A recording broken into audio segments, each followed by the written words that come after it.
Seriously? Galing yung just do it na tagline ni Nike sa isang murderer? What? Hello everyone! Yan yung pag-uusapan natin ngayon. So welcome to my trivia number 3. Okay?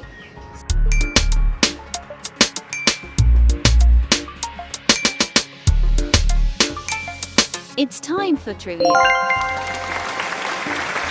Na-shock kayo regarding doon sa pinanggalingan ng tagline ng Nike. Well, same lang tayo. Ako din actually nagulat. Okay? So while doing a research and finding the etymology and history of the brand name na pinakasikat, which is Nike, I found out that its tagline is very controversial. So, pag-uusapan natin ngayon yan. So, bago yan, alamin muna natin, sino ba si Nike? Okay, Nike is the most popular and respected brand in the sports industry. And one of the most popular and respected brand in the sports. Of course, kilalang kilala yan. Next, where its name originated? Saan ba galing yung pangalan ni Nike? It was from the idea of Jeff Johnson, BR's first employee, which means Blue Ribbon Sports, founded by CEO Phil Knight and Oregon head track coach Bill Bowerman. Nike brand name is derived actually from the name of the Greek goddess Nike. In Greek name, Victoria. In Roman name, which means victory. Okay? Now, saan galing yung logo, which is the check ni Nike? But actually, that is not a check. Do you know what is that? Okay, that is from the winged goddess of victory. Victory both in war and in peaceful competition. The logo of Nike is actually derived from the goddess wing, swoosh, which symbolizes the sound of speed, movement, power, and motivation. So, pag nakita niyo yung logo ni Nike, huwag niyong sabihin na check yan. That is actually swoosh. Swoosh means what? Symbol of sound of speed, movement, power, and motivation. So, ibig sabihin, mali pala yung sinasabi natin. Ano yung symbol ni Nike? Yan yung check. Hindi yun siya check actually. That is a swoosh. Okay? Saan galing yung symbol na yan? Paano yan na-discover?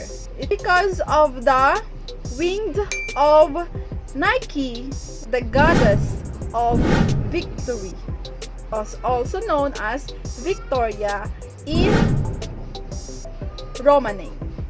Okay? Now, proceed tayo doon sa tagline na just do it. Ito yung pinaka-controversial sa lahat. So, paano ba naisip at sino ang nakaisip ng word na just do it? Okay? So, its tagline, just do it, is very controversial. Sabi ko nga kanina, because it is actually from a convict, a firing squad. Back in 1988, Wieden, who is the co-founder of advertising agency, the Wirden+Kennedy, that was responsible for the creation of the famous slogan.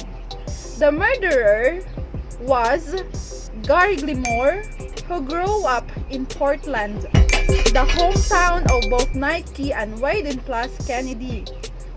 When the criminal was standing in front of the firing squad, they asked him if he had any final thoughts. The criminal said, "Let's do it." But Weiner didn't like it, so he changed it to "Just do it." Now, the tagline described as the best tagline of 20th century by many magazines and journalists, connecting to current situation People believe that they can be successful too by wearing the Nike products. The key was that the tagline was short, simple, and memorable.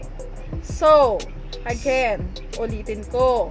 The name Nike is from the goddess name Nike, which means the goddess of victory. Now, its logo, that is not what we call check, but it is the swoosh, which symbolizes the sound of speed, movement, power, and motivation. And lastly, the word or the tagline, "Just do it," is actually from a murderer, but the meaning of "just do it" eventually changed, especially during the 20th century. Bakit siya nagbago? Because of the interpretation of those journalists and most of the magazines who explained the tagline "just do it" as a mean of victory. Okay? Yun lang. Thank you!